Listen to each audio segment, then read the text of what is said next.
তাঁতের কাপড় বেচা কেনার জন্য বিখ্যাত শাহজাদপুর কাপড়ের হাট। তাঁত শিল্পকে ঘিরে কাপড়ের এই হাট বহু বছর ধরে শাহজাদপুরের অর্থনৈতিক কর্মকাণ্ডের অন্যতম চালিকা শক্তি। এই হাটে পাইকারি বিক্রি হয় তাঁতের শাড়ি, লুঙ্গি, গামছা, থ্রি পিস সহ নানা কাপড়। প্রতি সপ্তাহে শনি থেকে বুধবার 4 দিন এই হাট বসে শাহজাদপুরের দারিয়াপুরে। শত বছরের পুরনো এই হাট নিয়ে ব্যবসায়ীরা ইদানিং হতাশা প্রকাশ করছেন।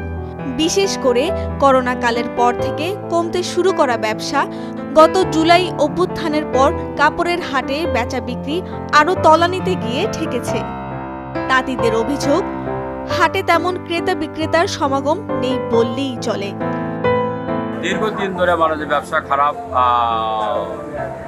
তাও আনুমানিক করোনার পর থেকে ব্যবসা বাণিজ্য আমাদের এই তাঁতি গমের ব্যবসা বাণিজ্য নাই বললেই চলে। সুতোর দাম বেশি, সুতোর দাম বেশি, বেচা কেনা হয় না। কাপড় কিনতে গেলে রেট সেটা এরকম আমার বেচা কেনা হয় না। ব্যাপারী পাট্টা নাই, তারপরে সুতোর দাম বৃদ্ধি হয়েছে, মালের দাম বাড়ছে, কিন্তু বেচা কেনা হচ্ছে না।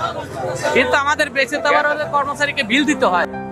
জুলাই অভ্যুত্থানের পর হাটের বেশিরভাগ দোকান 2 থেকে 3 হাত বদল হয়েছে। এতে শঙ্কায় আছে হাটের দোকানিরা। এছাড়াও বেড়েছে সুতা ও কাপড়ের রঙের দাম, কিন্তু সে অনুযায়ী তারা কাপড়ের দাম পাচ্ছেন না।